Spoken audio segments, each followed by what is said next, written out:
Wow, the nostalgia. Wow, man. We're back. We're back, lads. We're back. We're fucking back. Tomorrow night against Valencia at home. Finally, we return to the Champions League. A competition where we belong. A competition where we belong. Being out of it, being inconsistent. 1 year being in Europa League, 1 year not being in Europe at all.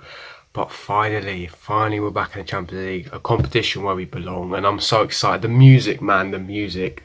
It just gives me goosebumps. If it doesn't give you goosebumps, you're not a football fan. I'm sorry. It's the best competition by a mile, and it's something that I cry when we won, and I probably would if we won it again, hopefully in the near future. But in this video, the reason why I relate to that is because I'm not doing a preview for the game, but I'm going to be mentioning massive news. Now, one of them is a bit exclusive. There's not reports, but it's what I've been told. Alessio Romagnoli. But of course, we need Champions League football to be securing these type of players. And also going to be going over the golden generation. Do we potentially have a golden generation going into the future? But before I go into it, make sure you smash the like button, subscribe to my channel.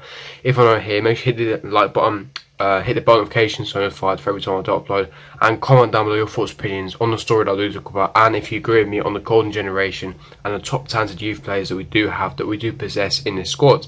But without further ado, let's get straight into it. Now, starting with the first one, Alessio Romagnoli. Now, obviously, before I give my thoughts and opinions on the player, I want to give you what guys have been told. Obviously, I can't give too much detail away, but basically, Alessio Romagnoli is on our shortlist. He is a top centre-back that we are after. He's a first-choice centre-back that Chelsea are after to sign. Now, originally, Chelsea wanted to sign him in January. Now, obviously, you're probably thinking we have a transfer ban. Kamal, what the fuck are you on about?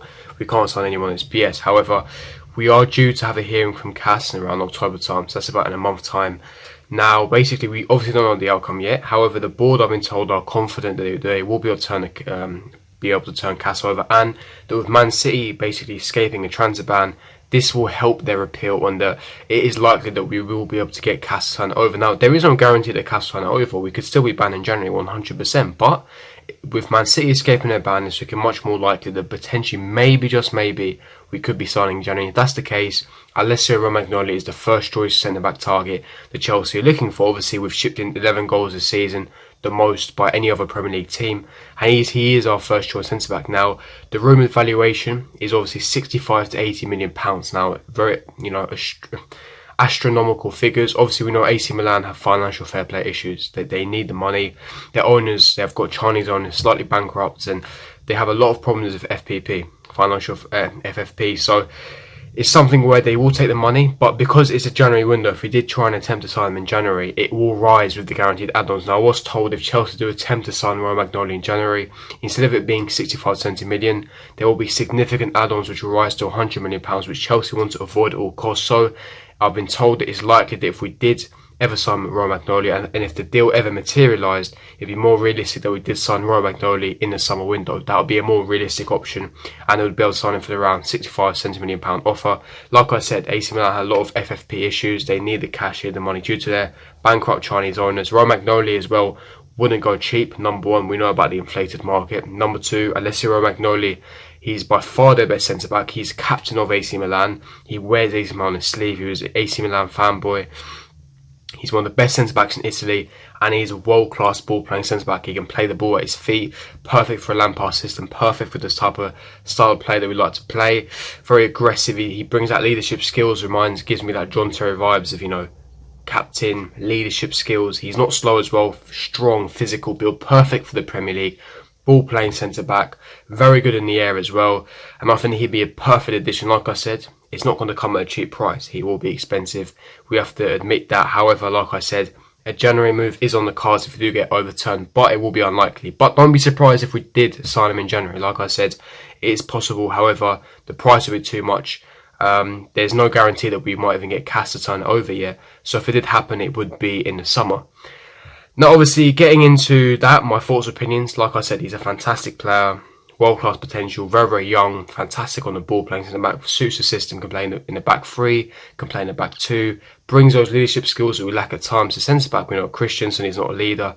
Zuma and Christensen very, very young. They've both got top potential, but they're both very young. No leadership there. Very disjointed. But if you bring someone like Romagnoli, who's got experience, leadership skills, a top quality centre-back, and he's fantastic on the ball, then it'll definitely be a massive boost, massive addition, and bolster our defence massively. I think that he'll be a fantastic player. That's just my thoughts, opinions. But leave me your thoughts, opinions on the Romagnoli. Would you like to see him at Chelsea? If not, what other centre-back would you like to see at Chelsea? Do you not like Romagnoli? Leave me your thoughts in the comment section below. And let's get into the second part of the story. Now, the second part of the story I want to talk about is about the golden generation. Now, the golden generation, we know, consists of Mason Mount, Tammy Abraham, Reece James, Callum Hudson-Odoi, Ruben Loftus-Cheek, Billy Gilmour. These players that are coming through the ranks, coming through the system. You can even add in Fikayo Tomori, who had a fantastic game against Wolves, but maybe I might be a bit too reactionary. Maybe I'm talking a bit too early. But so far this season, they've proven not only Chelsea fans wrong, but the whole Premier League wrong. They've stunned the whole Premier League, especially Tammy Abraham. 7 Premier League goals in 3 games. Joint top scorer alongside Sergio Aguero. Could we potentially have our future number 9, only 21 years of age? We have a bright future. And like I've always been saying, we have the best academy in Europe, hands down, the best academy in the Premier League. And we never utilise these players. Mason Mount, he's got good potential. Tammy Abraham, he's starting to prove me wrong. Maybe he could be our number 9. He could break that number 9 curse and be our number 9 for next decade. 21 years of age. And the scary thing of these type of players as well that are performing so well at this level is they're only going to improve. They're very, very young. They're 21 years of age, 20. And in some cases, Hudson-Odoi is only 18 years of age. They're undoubtedly going to improve. The other night against Brighton, the under-23s, Reece James was fantastic despite sustaining a massive injury. Callum Hudson-Odoi sustaining an Achilles tendon injury back in April. Yet, he still looks fresh. He hasn't lost any pace, and he looks frightening. Your English Neymar. We have such a good academy, and Callum Hudson-Odoi gives me those English Neymar vibes, but he's the best product we've produced out of this academy. And you've got other players like Fikayo Tomori, who's player of the year at Derby, who scored a rocket last game, and he was solid throughout the game. So much confidence, experience. They all know what it means to play for Chelsea. And you've got players like Billy Gilmour who's coming through. He made his debut against Sheffield United in the Premier League. Very confident display. Signed a brand new contract recently as well. These players dream of playing Chelsea. It's what they dreamt of as a little kid. They're signing contracts, they're playing, they're so young, they've got so much development, all world-class potential, and we have a bright future. And I'm so happy, honestly, I'm so happy. And could this be our golden generation? Like I said, it could be premature. I may be talking too early, but it is potential, and it could happen, honestly. But like I said with the Romagnoli thing as well, is obviously good intro, the Champions League theme, but we have to be secure in Champions League football if we want top players like Romagnoli. Now, with these youth players, I believe in them. I believe that they can secure a Champions League football. I do believe that in the future, in the near future, next 2-3 years, they can get us challenging back with the elite teams in Man City, Liverpool, challenging in the Champions League as well. If we sign properly and wisely, 3 to 4 world-class, top-notch, top-caliber players, mixing in with the top quality youth we have, shipping all the deadwood, and I believe that we'll have a top team, one that can compete on both fronts, one that can compete on the Champions League front, one that can compete for the Premier League and also League Cup and FA Cup, etc. And then we can start building a dynasty, building a Galactico squad that can challenge for the next decade. And you know what, I'm excited for the future. This could be our golden generation, and I'm so excited. But that's just my thoughts, opinions. Leave me your thoughts, opinions in the comments section below. But yeah, I'm going to wrap up there, guys. If you did enjoy this video, don't forget to smash that like button, subscribe to my channel. If you're new here, make sure you hit the bell notification so you're notified for every time I do upload. And like I said, leave me your thoughts, comments below regarding Alessio Romagnoli. And do you think that I could be premature about talking about the golden generation, or do we seriously have one of the best academies in Europe? Leave me your thoughts in the comments below, and I'll see you guys for my next video. Peace.